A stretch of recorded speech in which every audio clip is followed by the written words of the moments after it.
Okay, so I'm going to record lecture 20, which is our final lecture, the last lecture.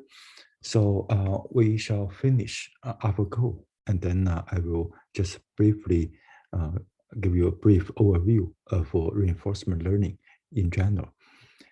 Recall that in AlphaGo, the state can be represented or denoted by three 19 by 19 images. And all the three images are binary. So for the first one, this is a binary image where those positions with ones means that there are black stones. And in the second image, those positions with ones means that there are white stones. And then for the third image, it is either all 0 or all 1. So that if it is all 0, then that means it is black stone's turn. Otherwise, it is white stone's turn. So you can think of this as a image with three channels. So 19 by 19 by 3. And we use the notation S to denote such a state. And action just means that where you place your next stone.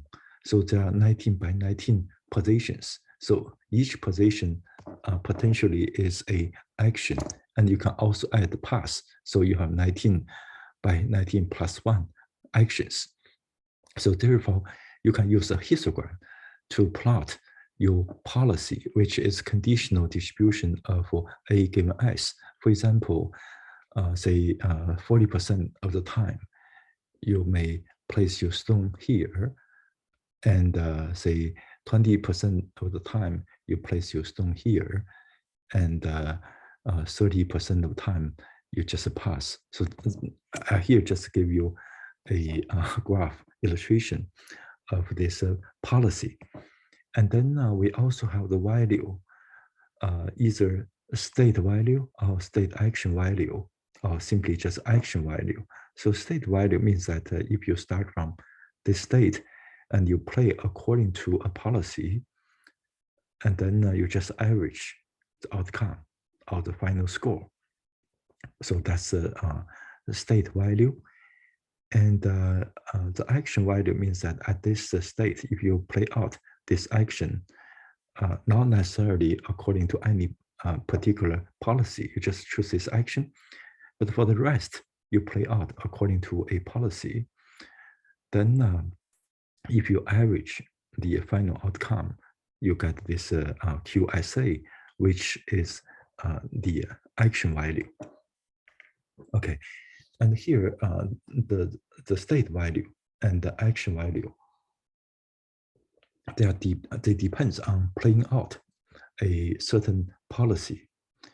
But in terms of optimization, so you can also optimize the policy that give you the optimal value. So that will be the optimal value at this state by maximizing over the policy.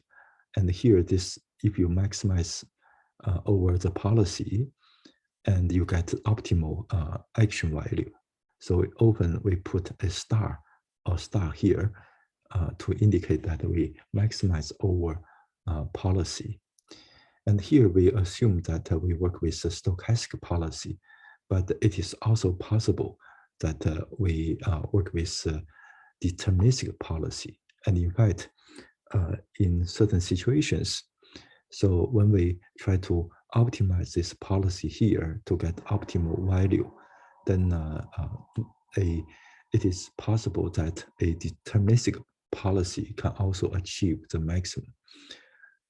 That's not that important. I think here I just give you some illustrations about the general idea of policy here and value, either the state value or the action value. So these are the three very important quantities for reinforcement learning. And often you want to make use of both policy and value. So they form a duality to each other. So the policy means what you want to do at the different states, right? And the value is what would be the future expected payoff in terms of the accumulation or just the final in the end. So, so therefore, you can either play according to this policy, or you can also play according to the value. But it is often that the value may be more generalizable than the policy. That is, if things change, you may still hold similar value, but your policy may need to be modified. Okay, so now let's look at how to model these three quantities. In particular, let's focus on the first two quantities. One is this policy. So our input is the state 19 by 19 by 3. And then we can use a convolutional neural network with ResNet updating. So that is at each layer, you can imagine you do multiple steps for updates and then go to the next layer. So that then in one height, so after softmax, you get the probabilities for different actions, similar to classification. So we have 19 by 19 plus 1 actions. So you get the probabilities for all those actions using the softmax for a logit score, a vector of logit score, right? So you just use a simple multi-layer perceptron to do that. And then another simple multi-layer perceptron to compute the scalar value of V. So that will be the value of the state, the estimated value of the state. So this is like a classification network, and this is like a regression network.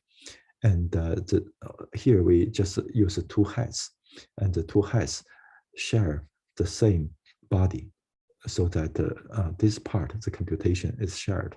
And then only when we try to read out the probability of different actions of the policy, we read out the value, we have two different heads. You can also model this Q function. Sometimes we may also want to learn this Q function directly in the so-called Q learning. And so in this Q function, you can have input S, you still have the input S, right?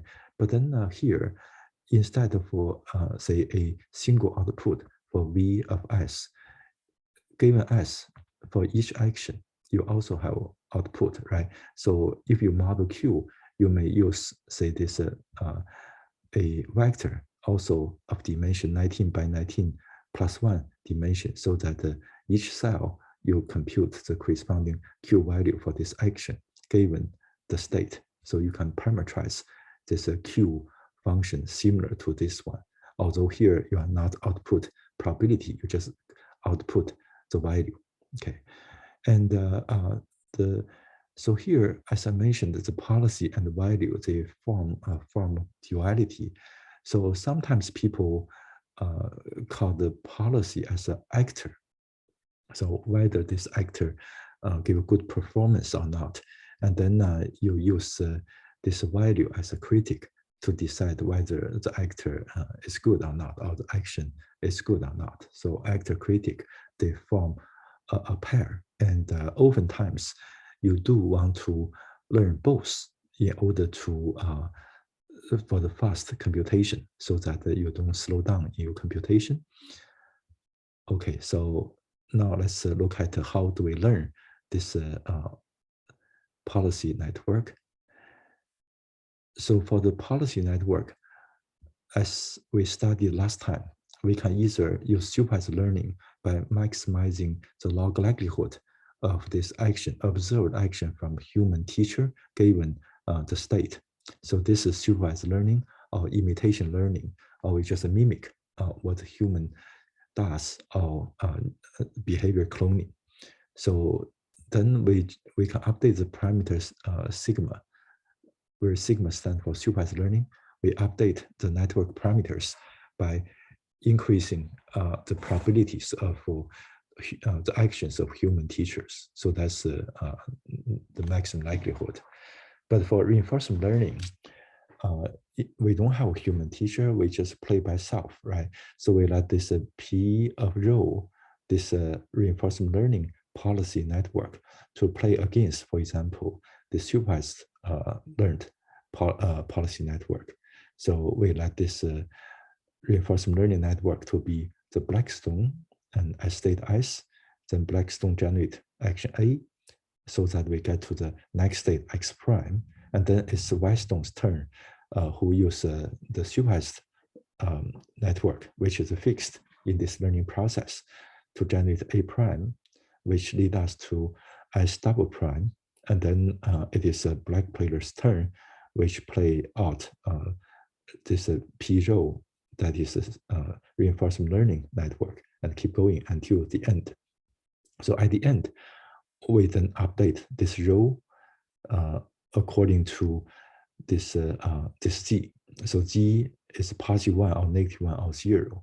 So if it is positive 1, we want to increase the probability of this action that lead to a win.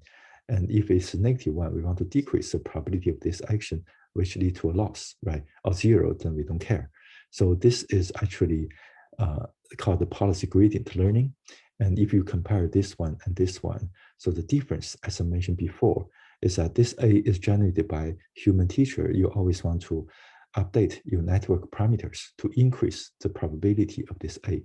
But this A is generated by self with unpredictable consequences or with different consequences. So depending on whether you get a win or get a loss, you then either increase the probability of this A or decrease the probability of this A. Of course, you not only use this pair of S and A, you can also use this pair of S double prime and A double prime, because they lead to the same Z on the same trajectory, right? So you can use all the data on the trajectory to update this this rho parameter, network parameters for the reinforcement learning network. So this idea is that you just play out, you play out this policy, and then you generate the actions, right? And from there you continue to play out according to the policy, and then you get the result. And then you actually want to shift your probability to have higher, you assign those A that lead to a win with higher probability, and you assign those A that lead to a loss with a lower probability. So you just play out all the trajectories and then reassign the probabilities according to whether you win the game or you lose the game. And here, if you think about it, we play out the policy so that we can have this A here or another A here, another A here, according to this probability distribution. For example, 90% we use this A, and 10% or 5% we use this A, and 2% we use this A. So, and then you look at the consequence. So here, actually, this consequence, we should also average over the Z values of all the possible trajectories starting from this A.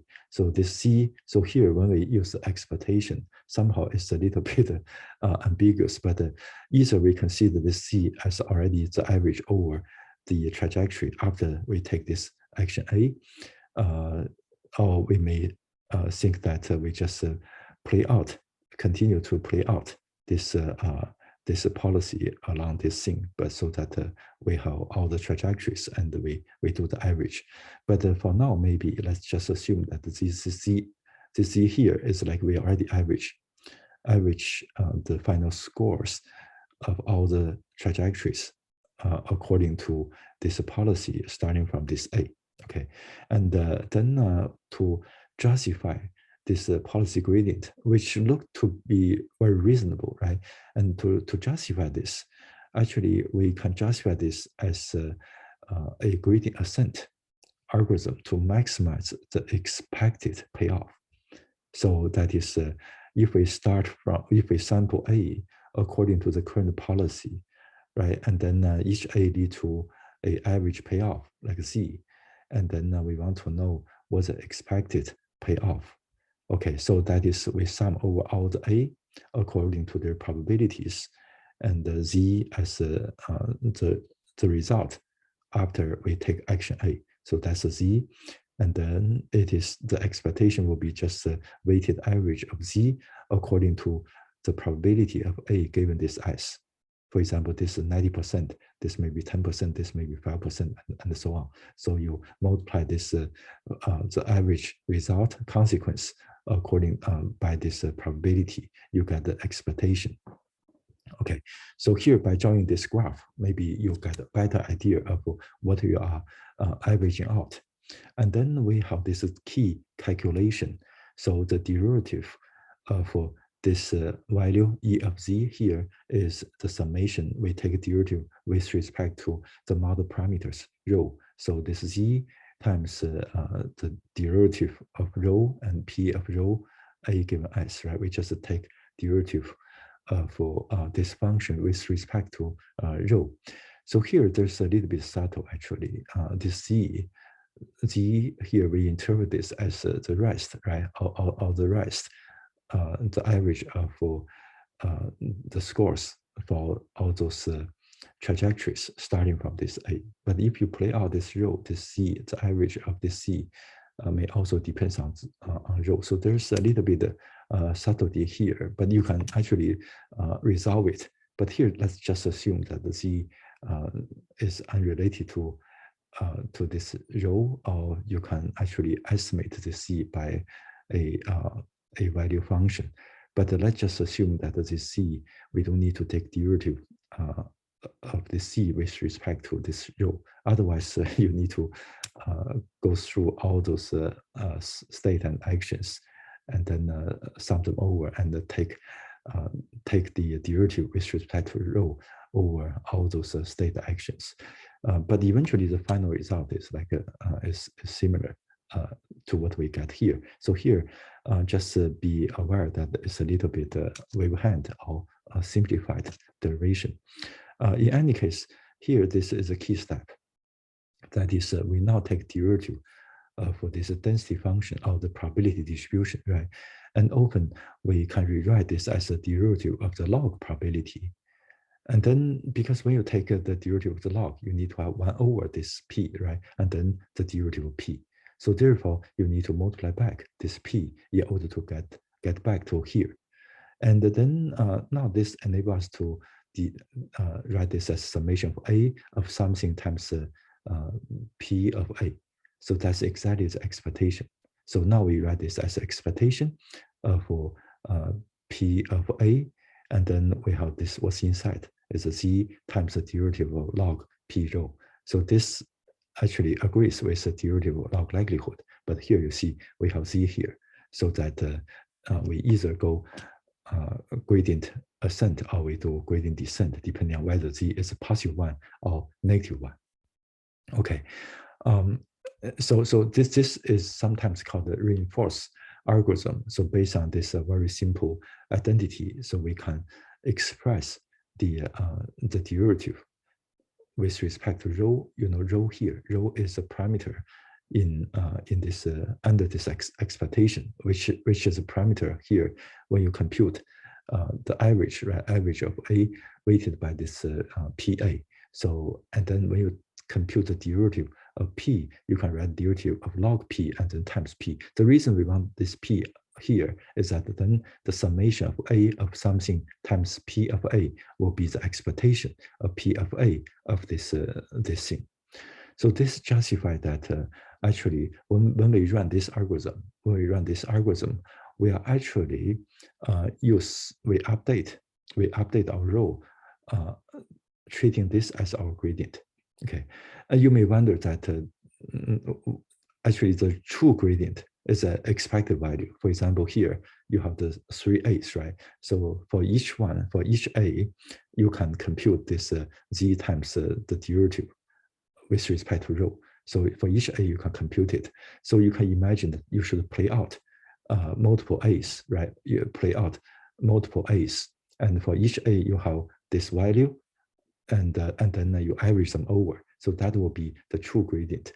But we may not want to play out all the possibilities that may be too costly. So we just play out a single action, and then we use this what's inside, where A is a sample from this distribution.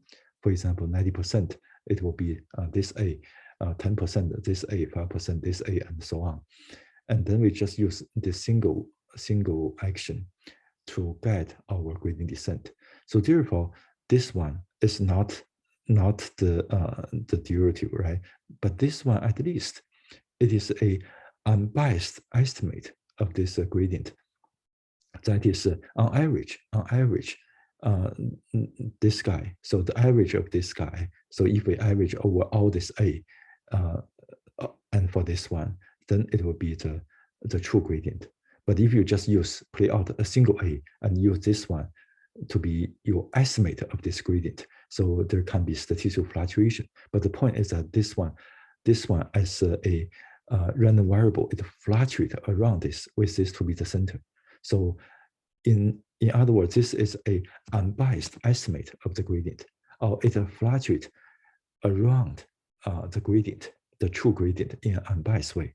So therefore, if you update this row, repeatedly update this row, each time you make a small update of row and keep doing that, then in the long run, you are actually almost like doing the average. So next time, you may take another action here, and next time you may take another action here. So instead of try out all the different actions at a single time point, you may just at each time point you play out the action, and then next time you play out another action, and in the long run, it is like you are doing the average. So that is, although in each step when you use this policy gradient, this one is random, so it may fluctuate around the true gradient, but over in the long run, then the fluctuation eventually cancel out. So you still follow roughly the gradient flow, although there can be a little bit of fluctuation. So that's why we call it stochastic gradient descent. So that is, each step we take an estimate for the true gradient instead of the true gradient itself. So the estimate hopefully is an unbiased estimate, which means this estimate of the gradient fluctuate around the true gradient in an unbiased way, with the true gradient being the center of the fluctuation. This is also the case of mini batch training, right? So the gradient we compute from mini batch is only an unbiased estimate for the gradient that we would have computed from the whole data set. Okay, so there's a fluctuation because we just take a small sample of, say, 100 examples from all those, say, 1 million training examples. So therefore, the average gradient computed from these 100 examples will fluctuate around the true gradient computed by average over this 1 million of all the examples. But this is okay.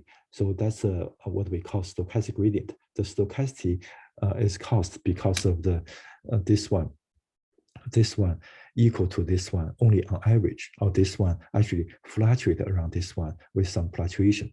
But and that's the stochastic gradient. So that is, we follow a stochastic gradient which fluctuate around the true gradient. But in the long run, the randomness will eventually cancel out. So we are still roughly tracing the true gradient flow. Okay, so that's reinforcement learning and policy gradient, right? And then after you learn this P of rho, supposedly this is a very strong player, and then you just let P of rho to play out against each other. Okay, so each time both the black player and the white player, they use P of rho, they play out P of rho until the end. And then you can estimate the value V theta S, where theta include all the network parameters. So you can estimate this V theta by this least square. So you let this one to be as close to Z as possible. So eventually this V theta S will be approaching to the expectation of Z given S, which is why we define the value of the state, right? So by playing a very strong, relatively strong policy network until the end, so you get the end result, and then you can use the end result to update the value of S here. And you can also update the value of S prime and S double prime because they all follow the same policy, so that you estimate the value of the state if you play out this P of rho, this reinforcement learning policy.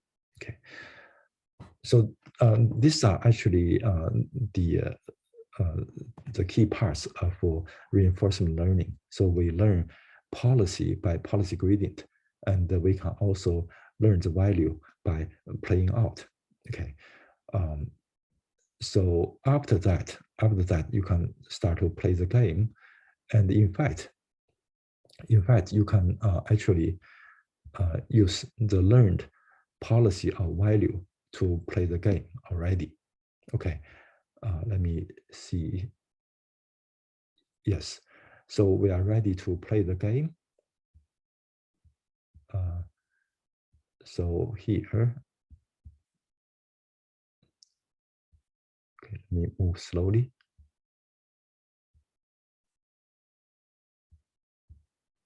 So in order to play the game, so now suppose this is the current state, and let's assume you are the black player, and it is your turn to place your black stone. So this current state we call the root. Okay, and that's the current state. You want to play out the action. Let's call this as S1. This is our root, and we play out.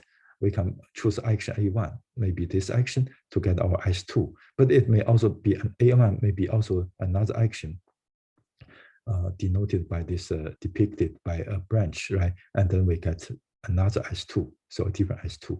So this is S1, our current state, the root, and if we play out A1, we get S2.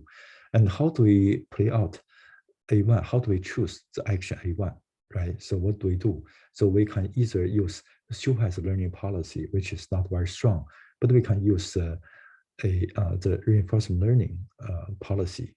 So P of rho A given S1. So we sample from this probability. For example, 90% it is this action, and 10% is this action, 5% is this action, and so on. And then we sample from this probability, and we choose this action. So very likely it will be the action with a very high probability.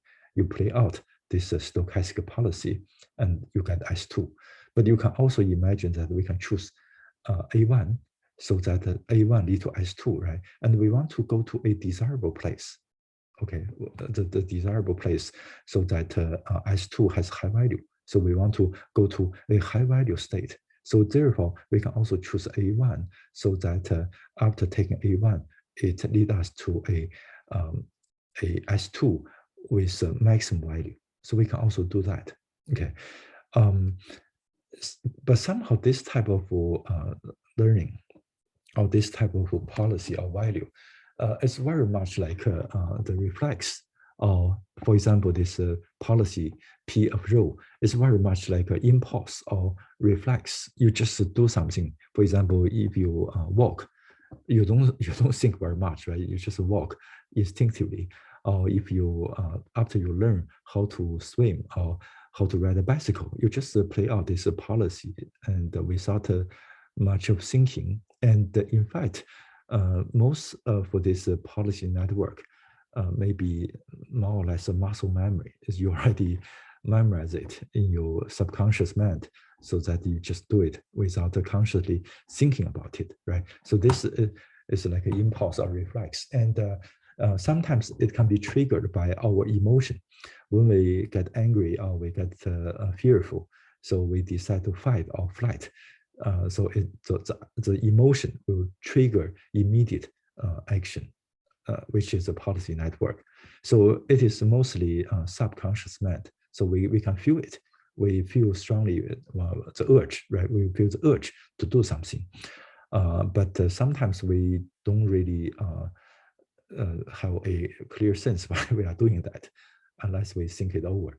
Or if you try to maximize this, you choose A1 to maximize the value of S2. This is like a desire, right? You want to do something to satisfy your desire. It's also something rather emotional and without much of the thinking. But these two things may actually be quite important in our daily decision making, right? A lot of times we just follow our gut feeling or follow our intuition or instinct, so that we just play out the policy or do something according to the value without much thinking. We may also call this as fast thinking, which means we don't think that much in our conscious mind. We don't really bother to think about it. You can do that actually for those very simple tasks or so-called atomic tasks. For example, when you ride a bicycle or even you drive a car sometimes, right? Or at least in the cruise state, and or you swim or walk, or sometimes even just typing in your password. You may not really constantly think about the password. Your muscle may already did the memory. So a lot of basic skills, say play basketball or play piano or play violin. So those are all like a policy network, sometimes a little bit value network, but mostly policy network. So those are the basic skills, and often you need to practice in the environment a lot of times, keep practicing and make your policy better and better. For example, after you ride a bicycle, you fall down several times, and then gradually you learn how to balance yourself, right? So that's through this reinforcement learning, so that you increase. So if you can say ride the bicycle longer, and then that's good action, right? You increase the probability of such good action. But if you fall, you then decrease the probability of the actions that lead to the fall. So that's just like we play the goal to learn this reinforcement learning policy network. Yeah, and you can also learn the value network. Sometimes you can either do the reinforcement learning as a policy-based reinforcement learning, or you do value-based reinforcement learning. It's just about the practice and keep improving. Okay, but when we play the goal, we don't just place our stone based on our intuition, our gut feeling, right? We actually want to think it through. So that is, we have the slow thinking. And this actually involves some planning, or in some situations, it's called optimal control. So that is, you want to look ahead. You look ahead in your mind, and you form a plan. And that's a slow thinking. Or you want to think it through instead of just acting on your impulse or your desire. Okay, you want to think it through and to see what would be the action that lead to the best consequence. Okay, so in thinking it through, that actually just means that we look ahead. We look ahead and then do some search. So that's the basic idea. And why do we look ahead? The reason is that at the current state, if you guide yourself by, for example, the policy, for example, just a policy, but you don't really know whether this S2 eventually will lead to a win or not, right? You want to actually look ahead. And but even if you just want to guide yourself by the value, say you choose another A1, you get the, or you choose A1, you get S2, right? And then this V state S2 should be about this state, okay, not this branch. So a little bit confusion, but this is S2, right? We look at the value of this S2, and we want to choose A1 that lead us to a high value S2, or very valuable or very desirable S2, right? And that's also like a fast thinking, because you only look ahead in one step. But actually, oftentimes you want to look ahead in many steps. For example, you look ahead in 20 steps. So this S2 and keep looking ahead until S20. And then you look at the V of S20, right? So the hope is that when you look ahead at S20, so you already keep playing, right, for 20 steps, and then you are getting closer to the end of the game. Okay, to the end of the game. So this way, so this the value of S20, okay, evaluated at this state, should be much more accurate than the value of S2, because the S20 is closer to the end. Or if you can afford the time, or if you have a very strong computing power, thinking ability, you may actually keep looking ahead until the very end. At this time, you already observe Z directly, right? You observe the exact what's going on. And then this Z actually will definitely much more accurate than this VS2, which is average for Z if you play out the reinforcement learning policy so that you have a lot of trajectories, you have all those results, you average them, right? But if you already can play out in the end, you already know the end result. And hopefully this end result may actually help you to think about some better way of playing the game instead of just playing out this P of rho, the reinforcement learning policy blindly. So, and then you can find the better and better branches which enable you to see the result more clearly of those branches that supposedly, hopefully, better than just the simple policy network based on your impulse or reflex. And this way you can plan better. Okay, so therefore there are two factors I want to reiterate. So that is by looking ahead, you get closer to the end so that your value estimate can be much more accurate. And if you really play until the end, roll out until the end, then you actually get exact value of the payoff, right? So that's one thing. So that's why you want to go deeper, which means you look ahead and you get a better sense of what will happen. You get a better idea what will be the consequence. And the other thing is that when you do that, when you keep doing that, you actually find better and better branches that are supposedly better than playing out this policy. So that is what you looking of those actions are actually already better than this policy. So these two factors enable you to choose better actions, better A1, so that we can get a better idea of what's going on. So this is actually a process of planning, which actually require us to search over all those possible branches. In particular, we find those good or those very valuable branches, and then we look at what's happening in the end of the branch. Okay, so this is so-called Monte Carlo tree search.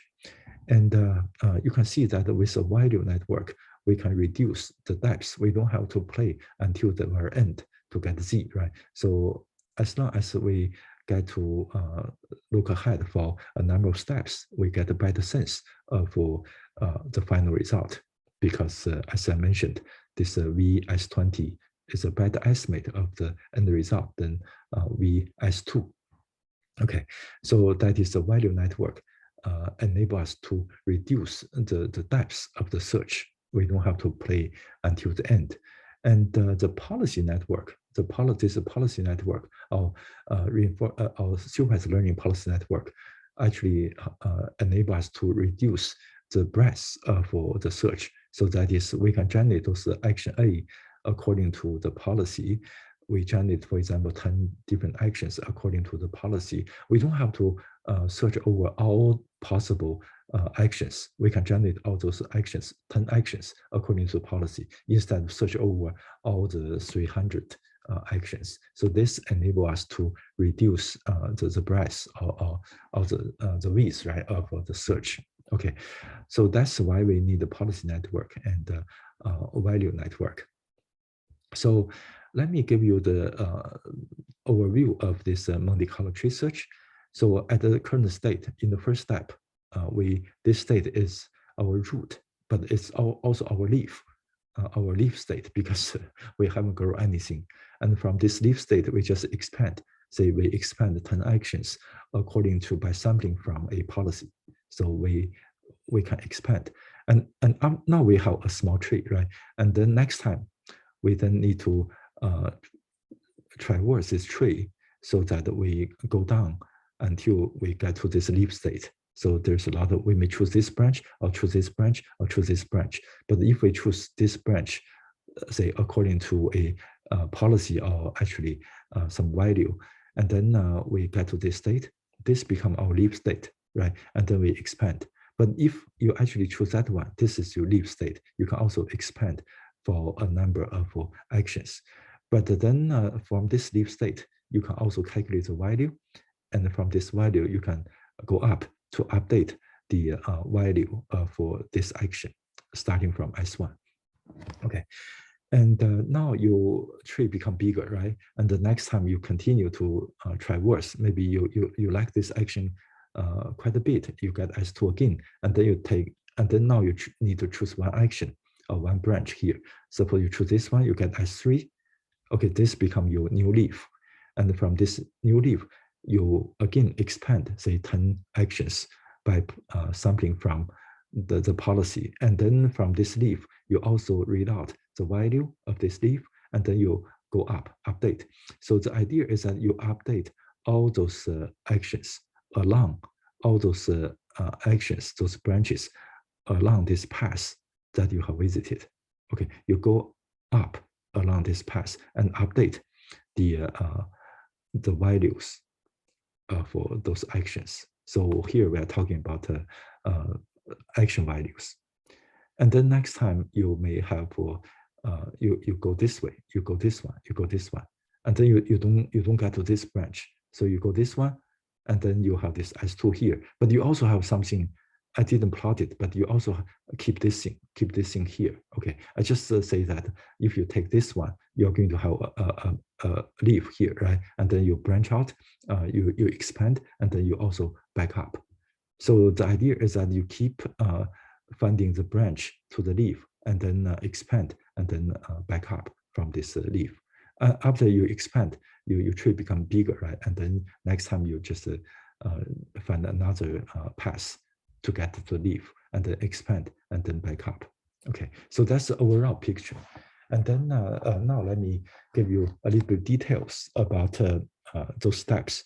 So the steps for going down the tree or going down a branch is called selection, because at each state, you need to select which branch you need to pick. And then you get next state, and then you need to select which branch you need to pick, and then continue to select. So you keep selecting. You want to select those good branches, that is high value actions, but you also want to explore those actions that you haven't tried before. Okay, so that's the idea of going down the branch by keep selecting at each state when you're going down. Okay,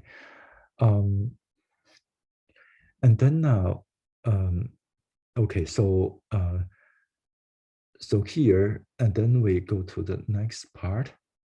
I think I need to go back. Okay, and then step 2. Okay, so, yeah, this is step 2. So for step 2, and then after you get to the leaf, right? To the leaf, you then expand, as I mentioned before. You expand, you easily expand all the actions. It doesn't matter, because even you expand all the actions, you may not choose all the actions.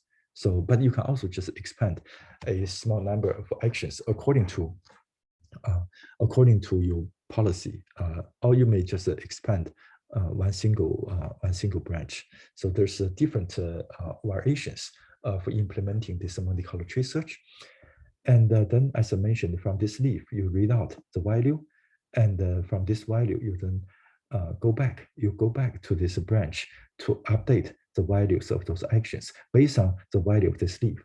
Okay, because when we think about the value of action, this action, eventually we want to know whether it lead to a win or not, right? And then it go down, you go to this value here. This value is a prediction of the final result. So therefore, you can update the value of each branch or each action based on the value here. So this is going up. Okay. So now maybe I can mention a little bit how do we do this backup. So after you get this branch, right, and then you expand, and then you get this V here. You get the value of this leaf, and then you can back up. Okay, back up. So the idea is that for each state and each action on this branch, each state and action on this branch, they lead to this V, right? They lead to this V, and then you can, if you go through, you go through this branch S and A.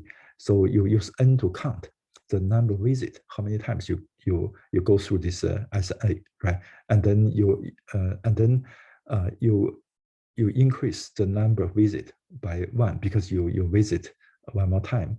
And then this W is the total value.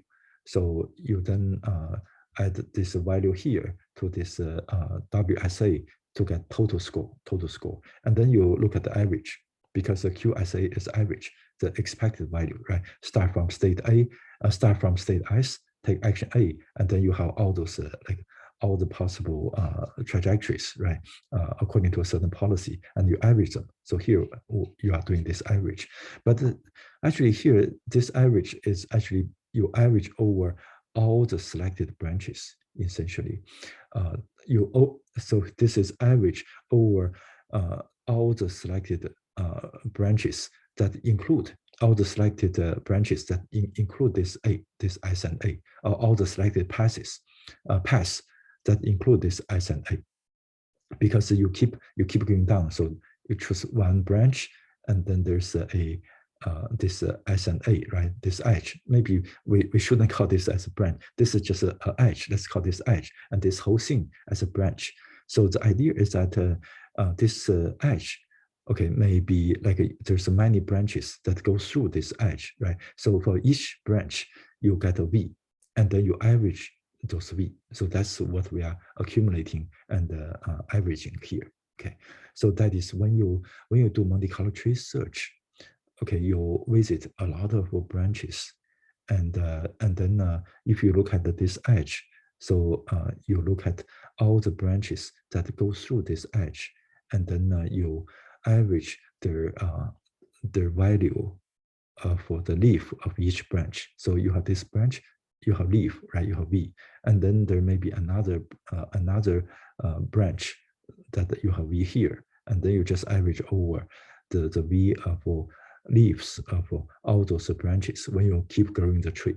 Okay. So therefore, you are not actually averaging over a policy. Okay, you are not just blindly play out the policy because you have the selection.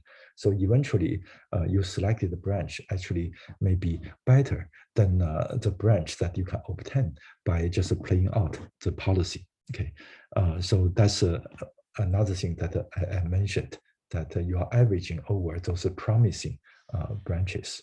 Okay, so this is our QSA. So QSA in this situation, say QSA, right?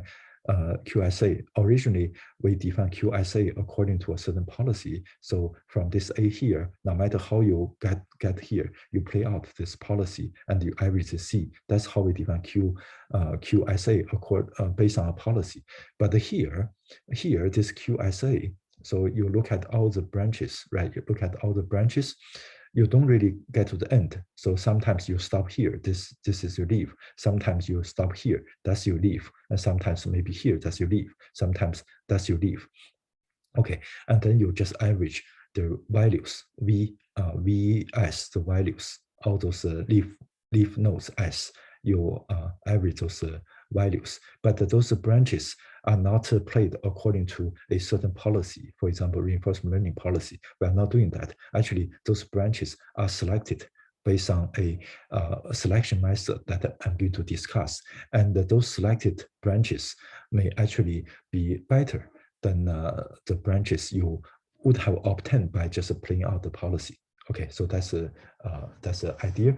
So that is in this Monte Carlo tree search on this edge, when you keep growing the tree, actually you actually have a lot of branches, right?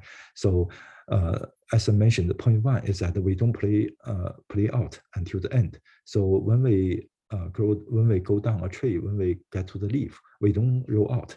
So we just use the value and then to actually basically record the value, right? Record the value.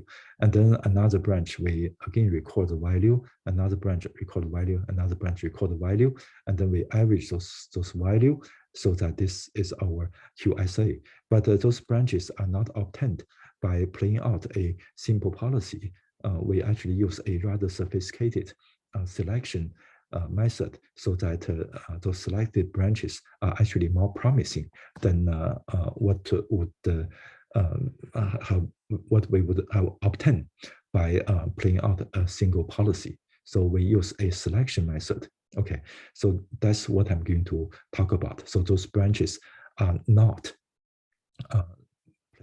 are not generated by a policy, but actually by a selection process. So the selection process is based on that at each S. Okay, we want to choose the edge, right? We want to choose edge, or we want to choose A. So again, I want to re-clarify that this S and A, I shouldn't call this as a branch. This should be an edge. A branch is a whole thing until you reach a leaf on the current tree, right? And how do you choose A? You can maximize the current QSA. So you keep updating QSA when you grow the tree because you grow more and more branches and you observe more and more leaves and you collect more and more values, right? So Q keep changing. But when you choose your next branch, you will have your current Q based on this update, right? The current average for the scores of the leaf nodes that you have visited. And then you use the current estimate of Q, and then you select A to maximize this Q. So this way you choose very promising, branches. So more promising than you would have obtained by playing out a policy. Okay, but sometimes this also has a pitfall because this is based on all those branches you have visited, right? And this estimate may not be accurate enough, especially in the beginning stage, because you didn't visit a lot of branches, or you didn't see a lot of leaves and collect their values. You didn't do that. So this may not be a good estimate at this stage, and you may want to explore some other options. Okay, so therefore, if you just by maximizing Q as A over A at each S, when you go down the branch at each S, you need to select an edge, right? You need to select A. If you just use the current QSA to select your A, it may not be that good. Okay, so therefore, this is like exploitation. You exploit your knowledge, your current knowledge, which may be rather incomplete or quite biased. And then you want to add another thing, USA. This is for uncertainty. So that is for this A, say it is computed by P sigma A given S. This is a supervised learning policy. So this the policy we learned from human, and then divide this by NSA, the number of times we have visited this edge plus 1. Because otherwise, if it's 0, you shouldn't divide anything by 0. So you add 1. Okay, so we want this USA to be proportional to this one. So now let's parse the meaning. So if this number visit is very small, then this U is very big. So that is, for example, in the Westwood, right, there's a lot of restaurants. And if you want to do lunch, get lunch, so you can go to a restaurant based on your past experience. You want to go to the best restaurant. But if you haven't explored many restaurants, you may also try some other restaurants if you haven't visited them, right? So if this N is very small, so A means you go to which restaurant. If this number visit is very small, then this U can be very big. Then you may actually try this A, even though the current value of this A may be small. But then next time you go there, you actually find very good food, maybe, right? And then you update this Q. So therefore, we need a balance between exploitation of our past knowledge by optimizing our current estimate of the value, or and how the exploration, right? Exploration is that based on the uncertainty measure. And we also want this USA to be proportional to this policy, the supervised learning policy, because this policy is not as strong as the reinforcement learning policy, which means it is more random, more stochastic, not very certain, which is actually a good thing, because this uncertain or random policy enable us to do some exploration, right? We don't want to use a very strong policy to do the exploration. And so therefore, you see that we also want to do the exploration part and also exploitation. So we choose this A to maximize the summation of this Q and this uncertainty term. so that it will be a balance between exploitation and exploration. Of course, you want to choose the coefficient here, proportionality coefficient here, to very carefully. Okay, and in any case, so this one is better than just randomly choose a policy for exploration, because still you want this action to be promising, not complete at random, because a complete random action may be just too bad, waste our time. So therefore, using this one, reduce the breadth for our search. We only search over those actions that are preferred by human players, or that have been tried by human players.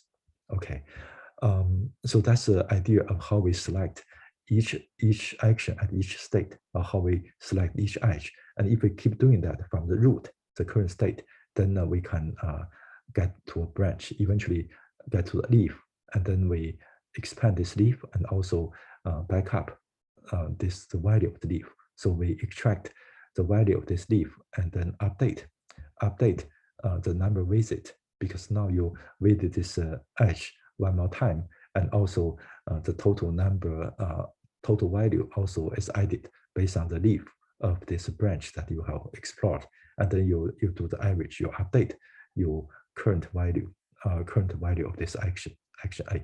Okay, so this S and A is a part of this tree. When you go to the tree, it's just a part of the tree. So S and A does not necessarily to be the root, the root state. Okay, so therefore, I think you can think about how we grow the tree and to visit all those branches until the leaf collect V, right? But you can also see, essentially, the QSA is like averaging over those branches. Although the branches tend to become longer and longer as we grow the tree, right?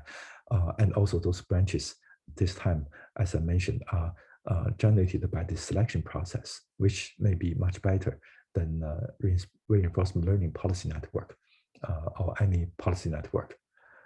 Okay, so this is the basic idea.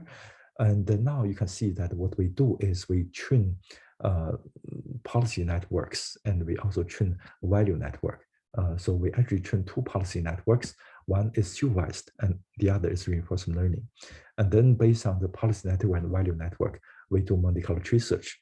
So the policy network help us to select those promising actions to reduce the breadth of the search, and the value network so that it reduces the depth for the search. We don't have to go to the end for the game. Okay, so that's the basic idea. And of course, the reinforcement learning policy network enable us to estimate the value network. Okay, so that's the whole process. So if you think about it, it is like those policy network and the value network are like feelings or emotions or desires.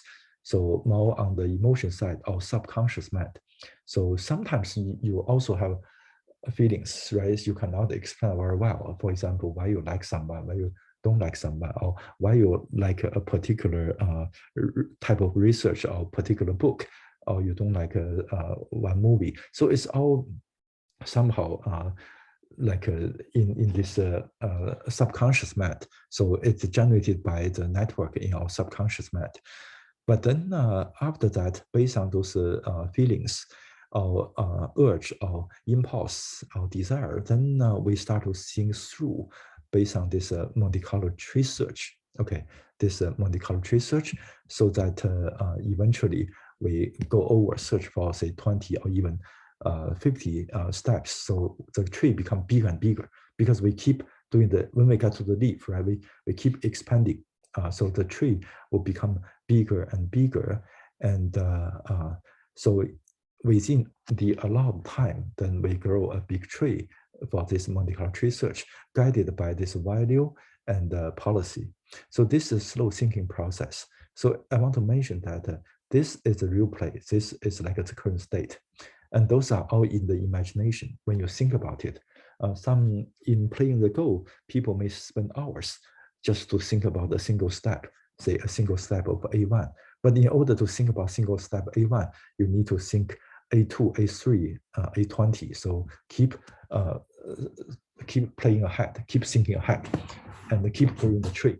So the idea is that you cannot afford to search over the whole game tree starting from S1, the current state. So you rather want to search those promising ones based on this QSA and also uncertainty, right? In the selection stage. So that's a so-called Monte Carlo tree search. You just sample favorably those promising branches and ignore those nonsense or stupid, foolish branches. Okay, so and then you keep exploring those branches, and as you grow the tree, so eventually, so the tree may mostly focus on those reasonable or promising branches, and then you can evaluate the overall potential for those moves, in particular, these A1 moves. Remember that after you do Monte Carlo tree search, okay, after all those things within the limited time, you feel that it's time to stop. And then you only need to choose your A1 from the root node of the current state. So you choose your A1 based on what? Either by maximizing QSA, because you keep accumulating this QSA, right? So you have more and more knowledge or information about the value of from this S1, a particular action. So you start from S1, this is S1, right? You choose A that maximizes Q S1A. So this will be, the argmax will be your A1. So you choose A1 to maximize this value, but you can also sample this A by let the probability to be proportional to NSA, NS1A. So that is from this S1, you have all those different edges, right? And you look at the visit number, and then you sample this A according to the visit number. So when you grow the tree, if you keep visiting this one, so that means this is really a good, a very good action. And the point is that you only need to play out in the real game A1, and all the rest you can just throw away. So it's all in your imagination here, in your mental simulation by looking forward. So you can throw away this part, this tree, and next time you can restart the tree. But maybe that you feel you may reuse the tree. So if you play A1, right, your opponent actually play something that you have already studied in growing the tree, and you can keep that part and continue to grow the rest in order to save time. But I guess this is not a very important point. So especially if your opponent didn't play as you expected, and then you need to really replan, right? So, but in any case, you can see that after all those imagination to looking ahead, all those planning, we only play out the first action A1 from the root node. Okay, so that's a key point. And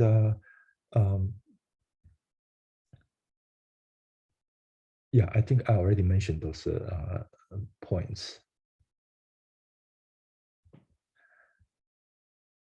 Okay, so you play the game, and let me see if there's this side. Again, I need to navigate this thing. I just don't want to miss anything here. Okay, yeah. So that's a selection.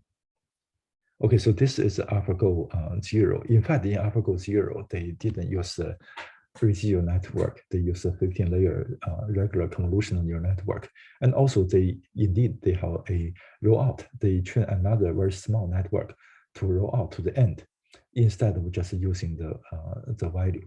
But in AlphaGo 0, they just use the value. They don't really roll out until the end. But why they call this AlphaGo 0? So AlphaGo 0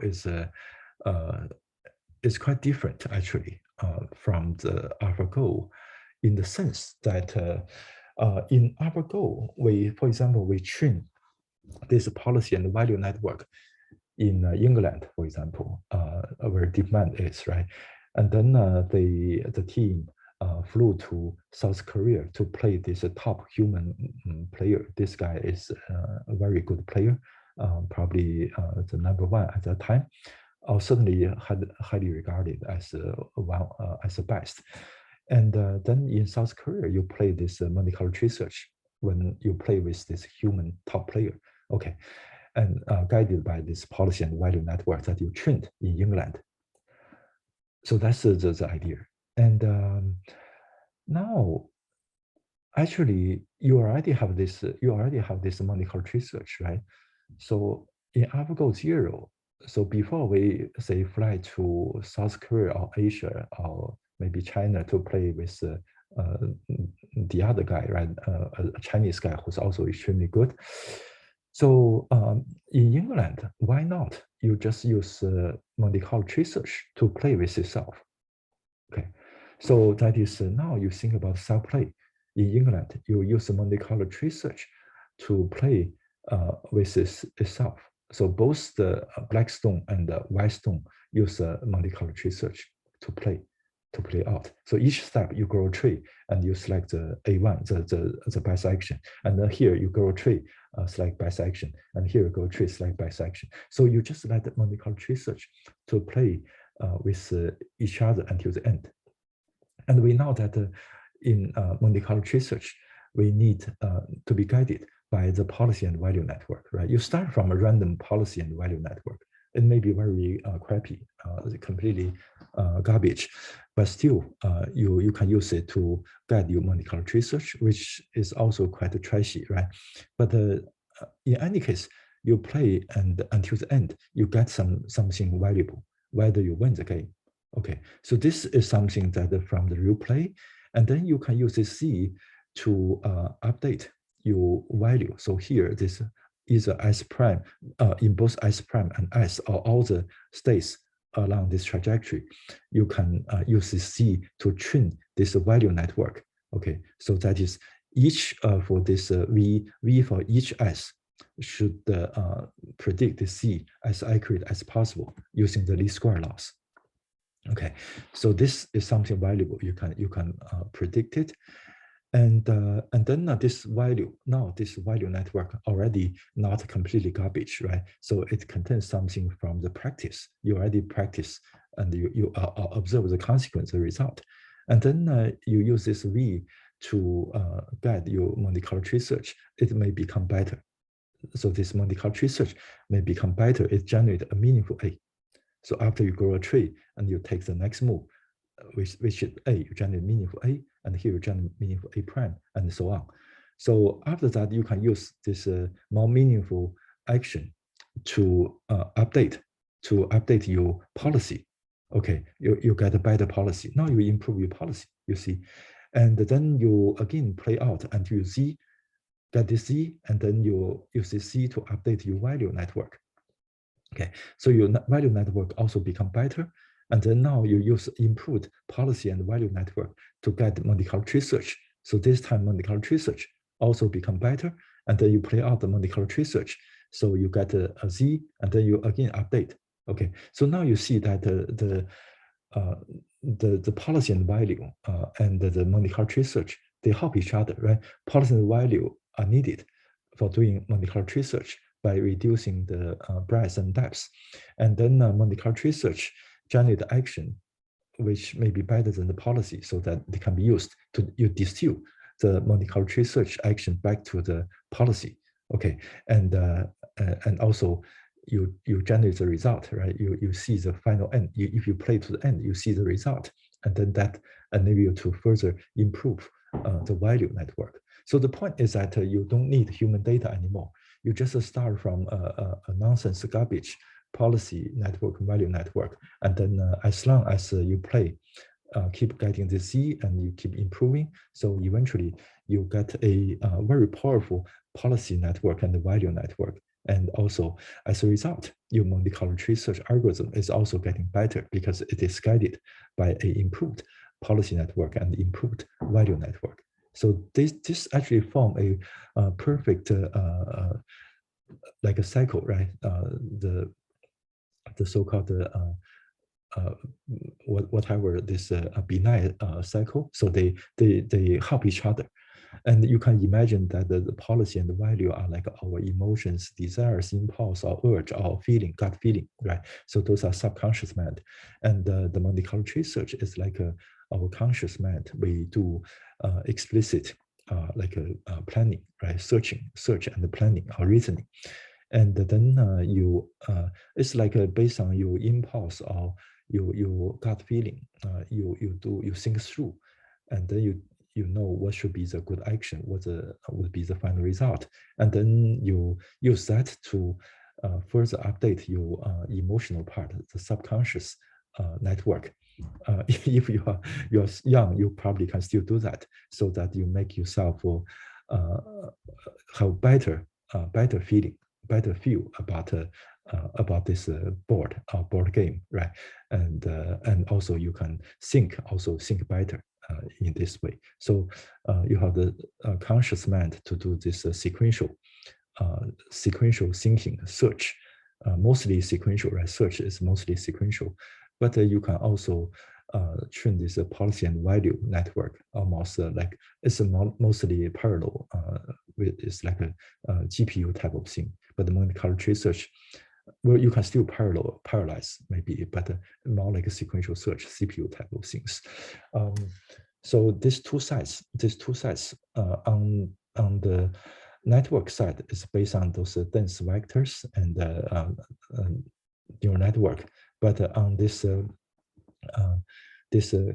consciousness side, right? Conscious mind side is based on the explicit search and the symbolic reasoning. So the two are actually both seem to be quite necessary, and they help each other. They almost form a complementarity or duality.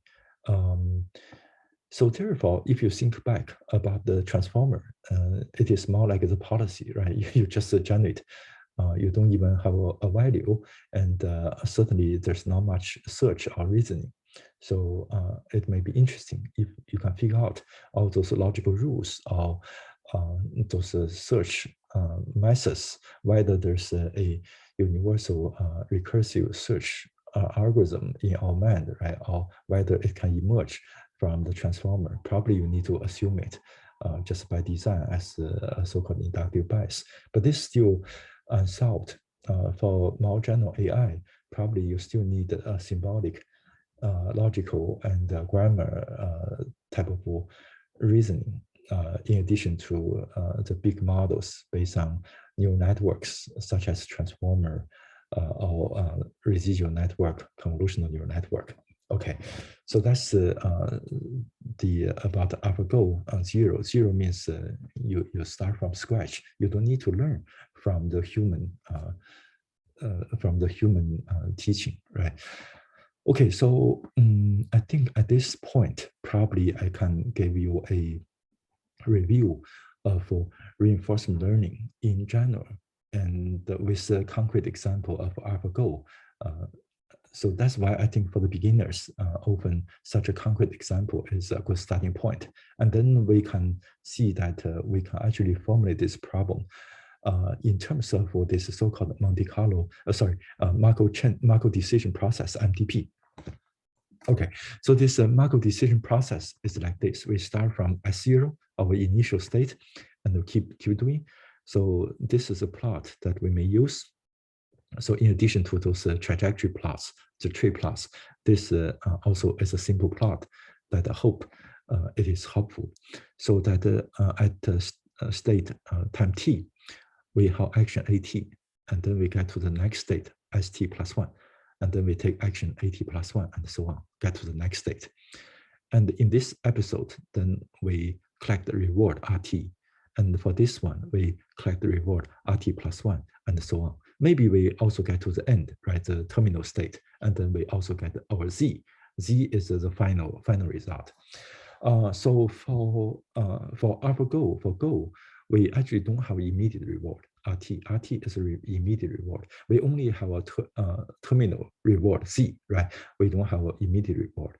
But in Atari, if you play Atari game, then you actually have immediate reward, and you just keep accumulating the immediate reward as an increase of your score. Okay, and you want to maximize the overall summation of the cumulative score of the reward to go. So it's accumulation of the reward or the delayed reward.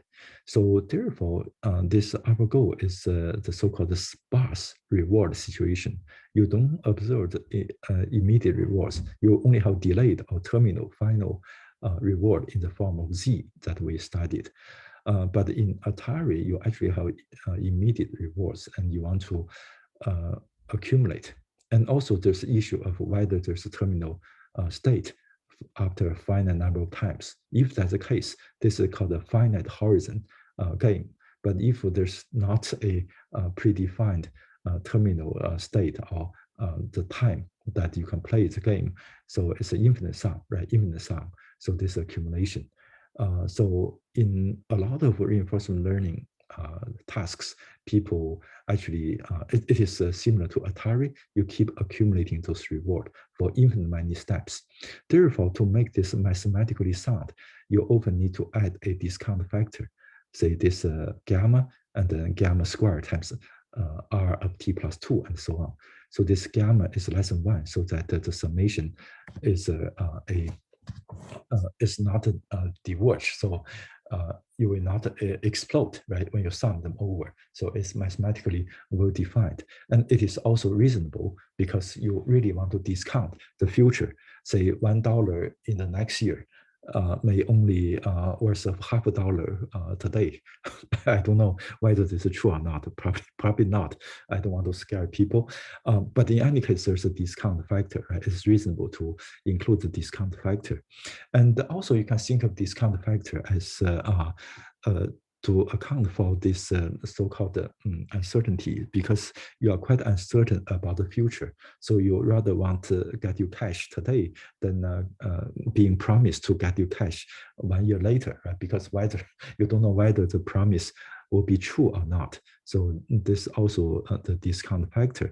So that, which means we actually somehow risk averse. So we want to discount the reward that in the future, right? We care about more like a more recent, more immediate reward. But in any case, we need to look at either Z, which is a delayed final reward, or we look at the accumulated reward. That's the goal for reinforcement learning. We want to learn the policy and value networks or the planning algorithm to maximize either the final Z or the accumulation of this R, or the so-called reward to go. Okay, so that's the basic idea. And then for the game of Go, certainly it is well defined. Z is well defined. And for Atari game, RT is just an increase of your score, also well defined. But in other situations, this RT may not be very well defined. And also we need to distinguish between RT and the summation of those RT plus 1 and so on, with probably with a discount factor. Okay, so we need to distinguish between those things.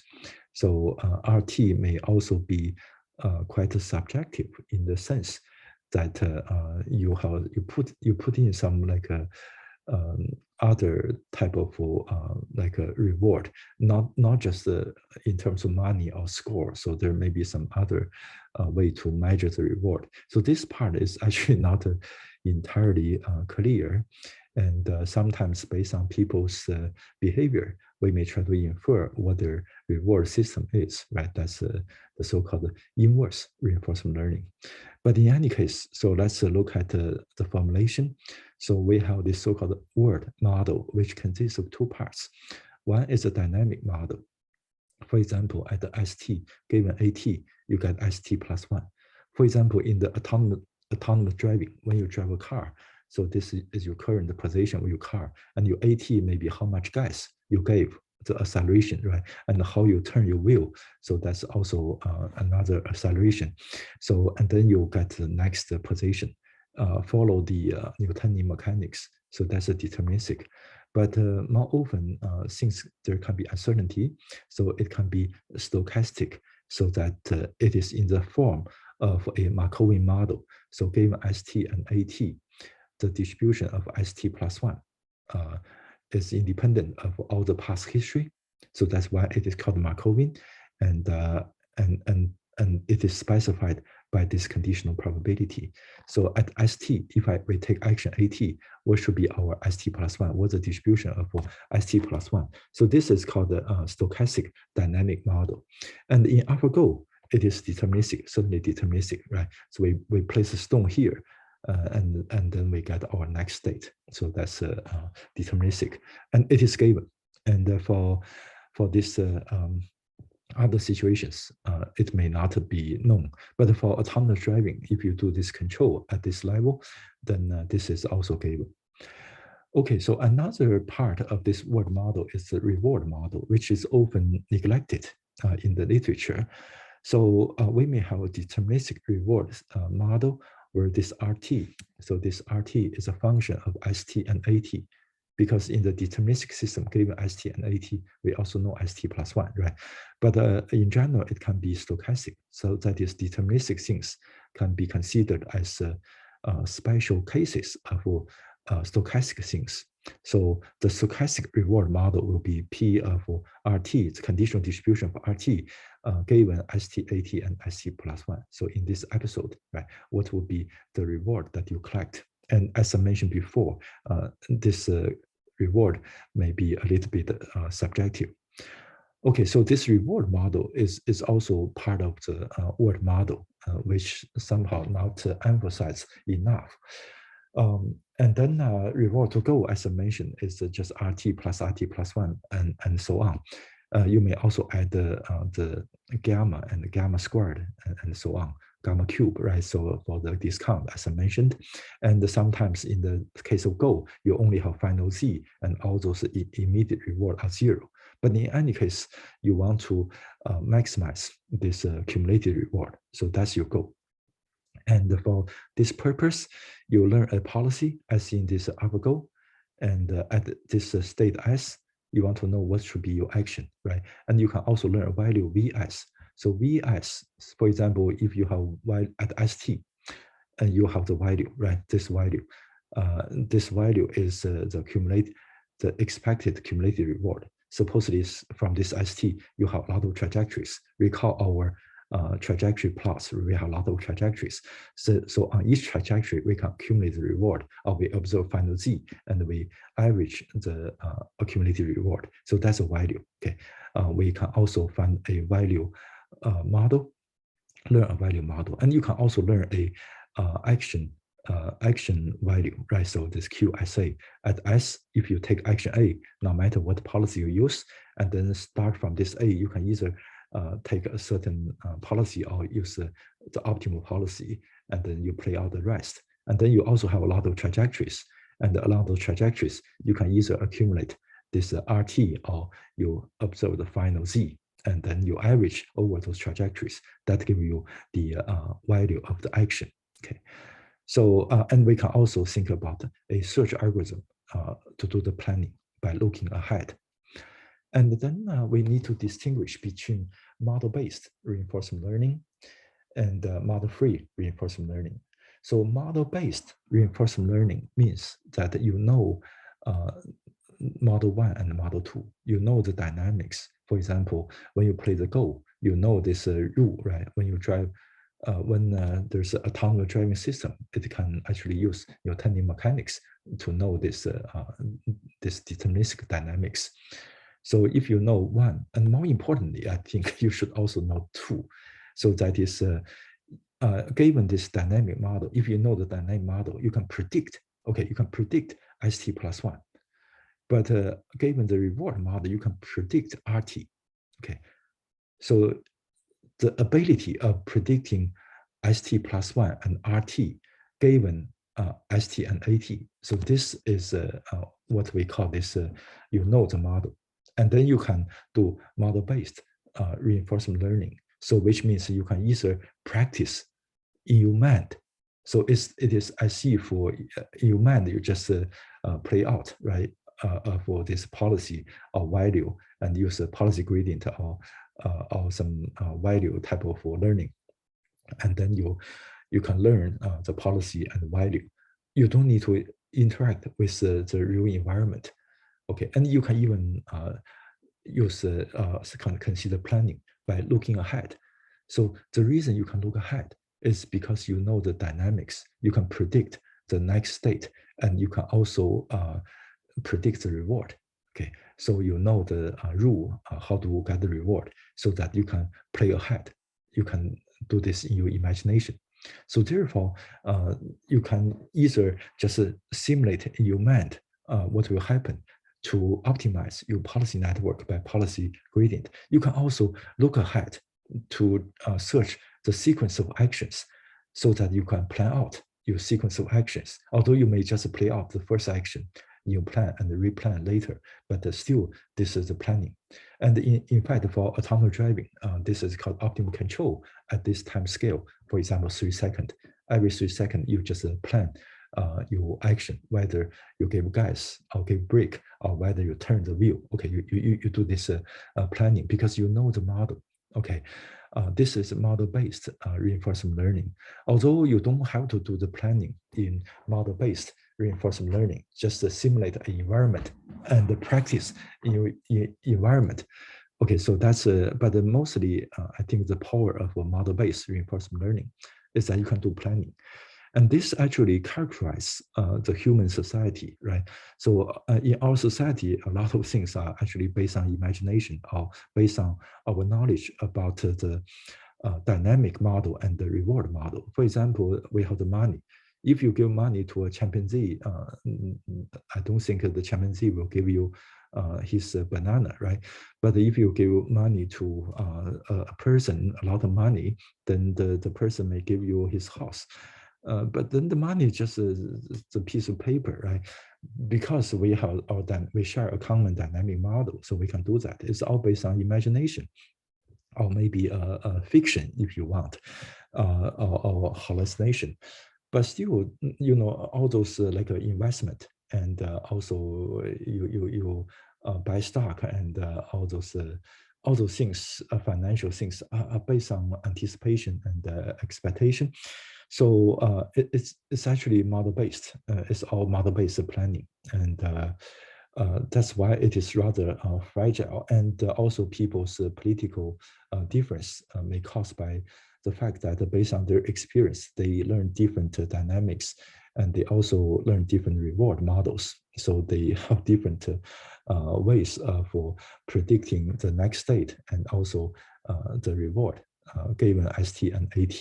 And then people have very diverging political views, and they may, of course, also have rather different reward model. So that's also the possibility, right? They either have different dynamic model, so that they prefer different actions, or they may even have different reward models, and then people have different political point of views. So these are all model-based reinforcement learning or model-based planning.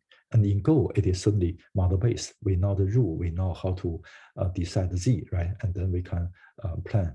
We can use Monte Carlo tree search to play out in our imagination. And but most of the past work on reinforcement learning are actually model-free. So the idea is that we don't know 1 and 2. So given ST and AT, we cannot predict or anticipate ST plus 1. And also given ST and AT, we cannot predict RT.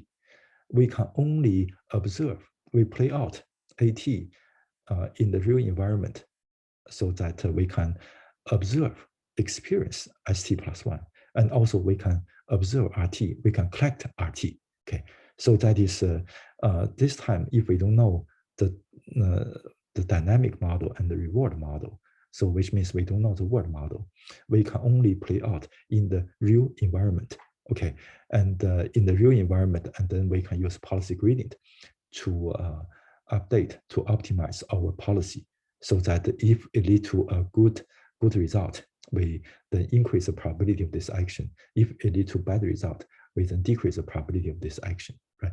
So that's how we learn to swim, or riding bicycle, or even walking. When you're a baby or a toddler, you learn to walk in this way. So if you fall, you cry, and next time you know that you should reduce the probability of the action that leading to the fall, right? But if you walk a long distance very smoothly, then you may increase those actions that enable such a good walk. Okay, so that's the model-free reinforcement learning. This based on policy gradient, but you can also use value-based learning. So that is, there are also 2 types of learnings in either model-based and model-free. That is, either you focus on learning a policy or you focus on learning a value. When you learn the value, the idea is based on this, again, very much like a Monte Carlo tree search. You play out a few steps, and then you get the value here, right? So look at the value of this state. The value of this state actually is RT and plus say RT plus 1. And then if you play 2 steps, for example, and then you add the value here. So there's a recursive relationship. And this is also called the tempo difference.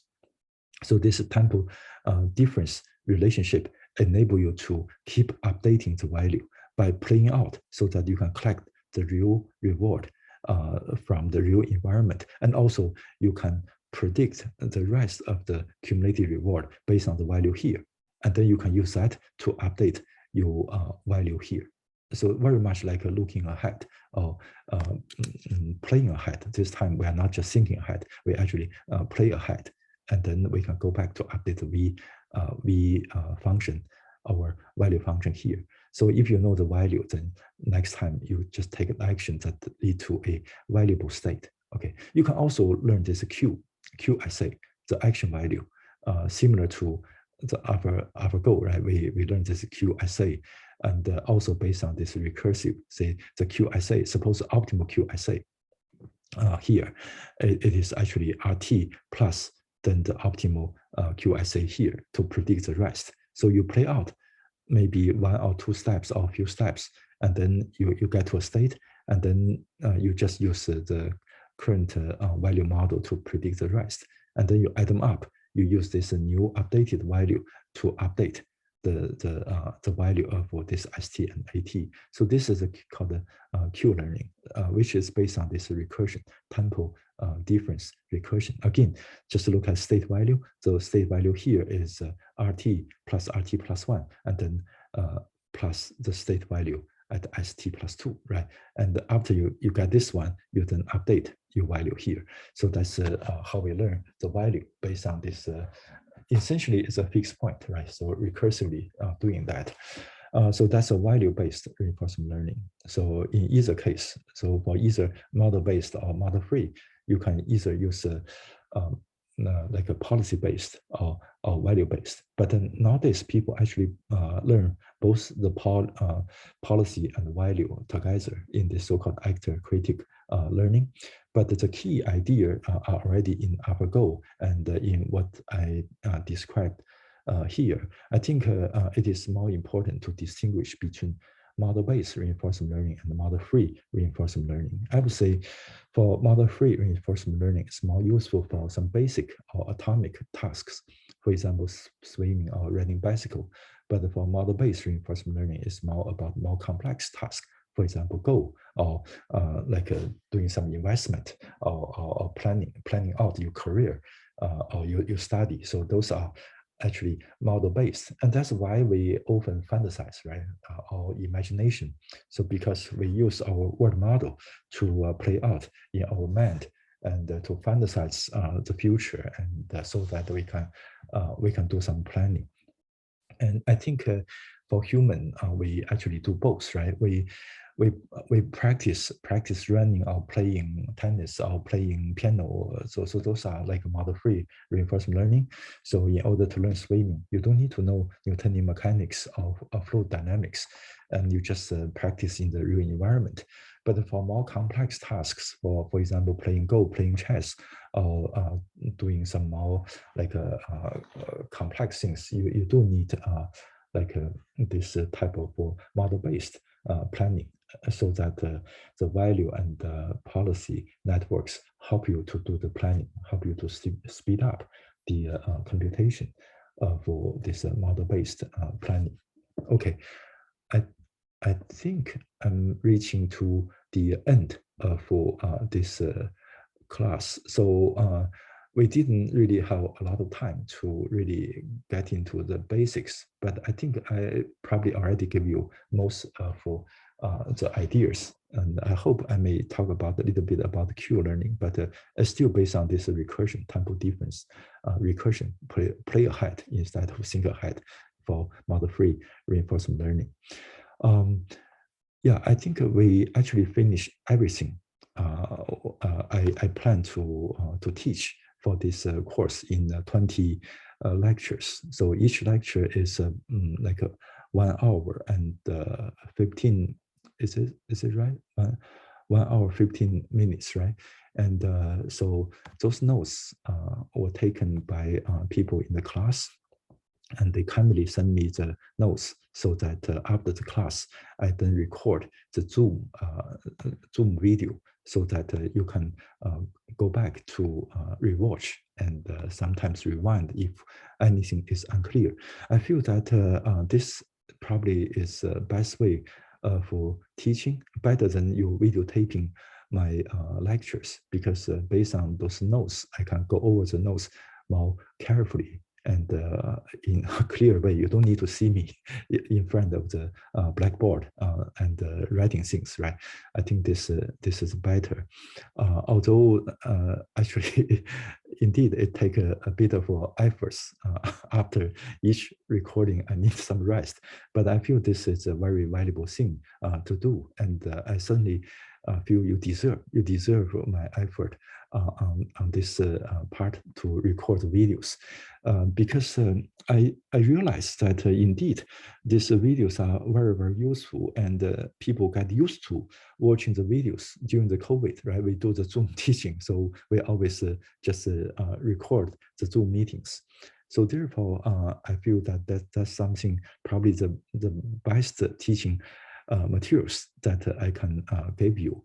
And also this class is for upper division undergraduate students, and also early like first year graduate students, master students, and also applied master students. So basically, still I hope that those type of things are understandable to senior undergraduate students or upper division undergraduate students. So that's my actually goal, to really record the videos for the beginners, including undergraduate students.